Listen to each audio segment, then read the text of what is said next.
नमस्कार दोस्तों, मैं श्री दीप प्रेम चौधरी महाविद्यालय ललितपुर से एसबीसी आज आप लोगों को एमए प्रथम वर्ष के हिंदी साहित्य की कक्षा में कबीर दास के पद के अंतर्गत राग गौड़ी के प्रमुख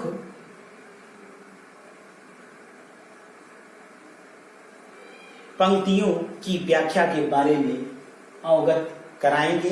आप लोग ध्यान से पढ़िएगा।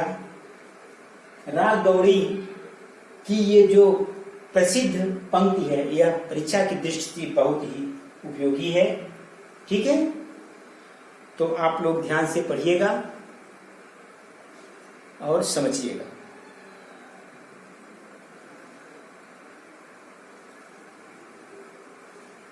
व्याख्या करने से पहले हम कविता की पंक्ति में आए हुए शब्दों के अर्थ को जान लें, तभी तो हम व्याख्या कर सकते हैं। चलिए देखिए, बहुत दिनन थे मैं प्रीतम पाए। दिनन मतलब बहुत दिनों से। ठीक है, मैं प्रीतम पति या स्वामी। भाग बड़े घरी बैठे पाए। ठीक, भाग बड़े मतलब भाग्य से, सौभाग्यशाली, भाग्यवश। बड़े घर बैठे पाए, मंगल चार माहि मन राखो। मंगल चार मंगलकारी गीत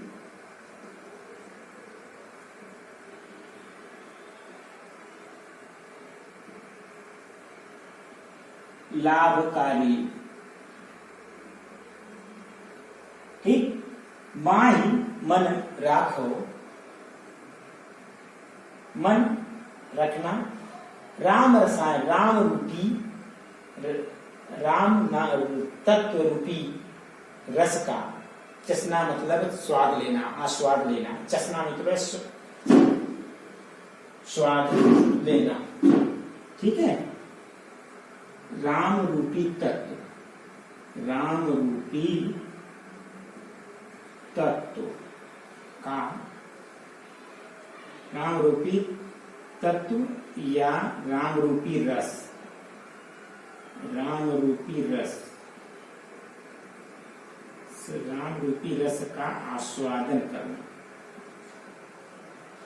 आस्वादन करना। चसो मतलब चसना, मतलब चखना, यानी ठीक आस्वादन करना, चखना या आस्वादन करना।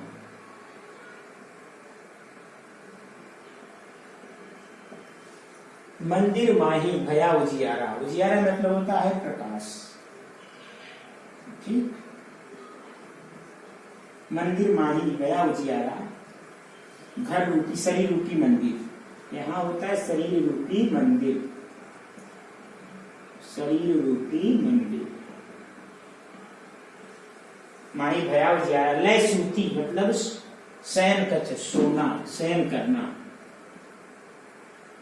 शयन करना। ठीक है, फिर मैं प्रीतम या स्वामी, परम ब्रह्म।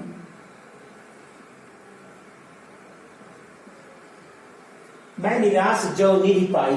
मैं निराश जो, मैं निराश हो चुकी थी। निधि मेरा खजाना हम ही कहाँ यो तुम्हें बढ़ाई। कहीं कबीर मैं कछु नहीं कीना, सहज सुहाग राम मोह दीन हो।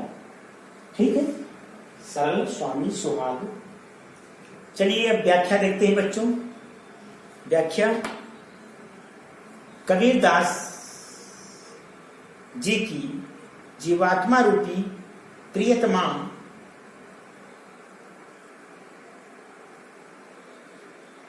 परमात्मा रूपी प्रीतम से कहती है कि बहुत दिनों के बाद मेरे प्रियतम आए हैं। बहुत दिन थे मेरे प्रियतम, बहुत दिनों के बाद मेरे प्रियतम आए हैं।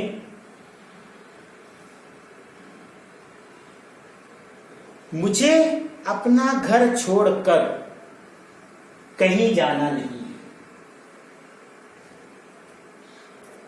वे मुझे घर बैठे ही मिल गए, भाग बड़े घर बैठे पाए। कैसे गए? बड़े भाग्य से, भाग्यवश वे मुझे घर बैठे ही मिल गए हैं, इसलिए मैं बहुत सौभाग्यशाली हूं, सौभाग्यवती हूं, क्योंकि वे मुझे घर बैठे ही मिल गए हैं। मंगलाचरण को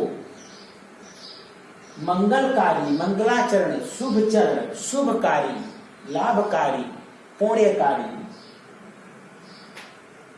या मंगलकारी को मन ही में छिपा रखी हूं, हृदय में ही छुपा रखी हूं, हृदय में ही बसा रखी हूं। अर्थात मिलन के आनंद को अंतर्मन में ही अनुभव कर रही हूं, अंतर्मन में ही अनुभव कर रही हूं। अर्थात मिलन के आनंद को अंतर्मन या हृदय में ही अनुभव कर रही हूं। वाणी राम के मिलन सुख रूपी रस का, वाणी राम के मिलन सुख रूपी रस का, राम के मिलन सुख रूपी रस का आस्वादन कर रही है। ठीक, शरीर रूपी घर में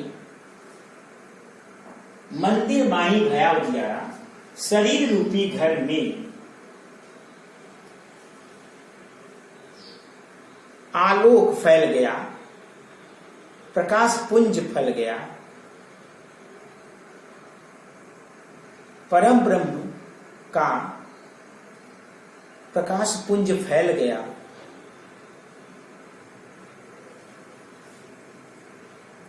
मैं अपने प्रियतम को साथ लेकर, मैं अपने प्रियतम अर्थात परम रूपी प्रियतम को साथ में लेकर अपने सैया पर यानी अपने शयन कक्ष में, अपने शयन कक्ष की सैया पर शयन कर रही हूं, सो रही हूं।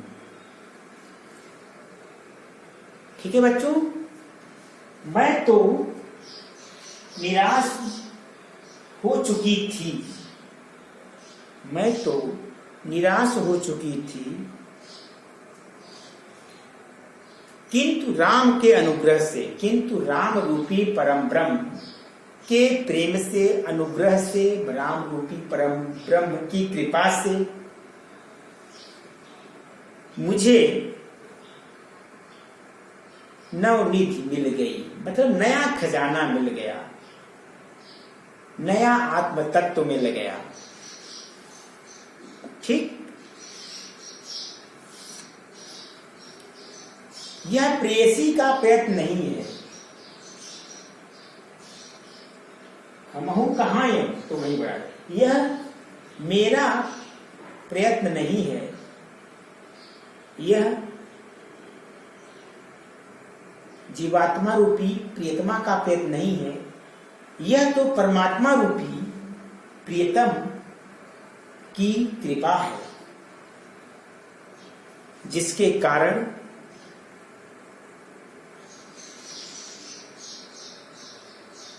मुझे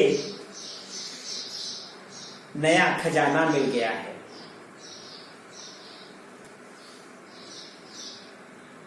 बल्कि राम के बड़प्पन का, बल्कि राम रूपी प्रियतम अर्थात परमात्मा रूपी प्रियतम के बड़प्पन का फल है, प्रसाद है, कृपा है। कहें कबीर मैं कछ नहीं कीन्हौ, सहज सुहाग राम मोहि दीन्हा। कबीरदास जी कहते हैं कि कबीरदास की जीवात्मा परमात्मा रूपी प्रियतम से कहती है कि मैंने कुछ भी नहीं किया, हे सखी, यह सौभाग्य मुझे राम रूपी परमात्मा रूपी प्रियतम, राम परमात्मा रूपी प्रियतम से प्राप्त हुई है। राम परमात्मा रूपी प्रियतम की कृपा से मुझे ऐसा फल मिला है, मुझे ऐसा वरदान मिला है, मुझ पर कृपा हो गई है। ठीक है, यहां पर बच्चों कबीरदास जी ने शब्दोकड़ी भाषा का प्रयोग किया है और अलंकार रूपका 30 योक्ति अलंकार का प्रयोग किया है और यहाँ पर विभावना अलंकार भी इस कविता की पंक्ति में है। ठीक है बच्चों, समझ में आ गया। यहाँ पर कबीरदास जी ने दाम्पत्य प्रतीकों द्वारा आत्मा परमात्मा के मिलन तथा संयोग अंगार, संयोग की ज्वाला की अद्भुत अभिव्यक्ति की व्यंजना की है। भक्त का दैन्य तथा परमात्मा के अनुग्रह का भी स्पष्ट वर्णन इस राग गौरी की कविता में किया गया है।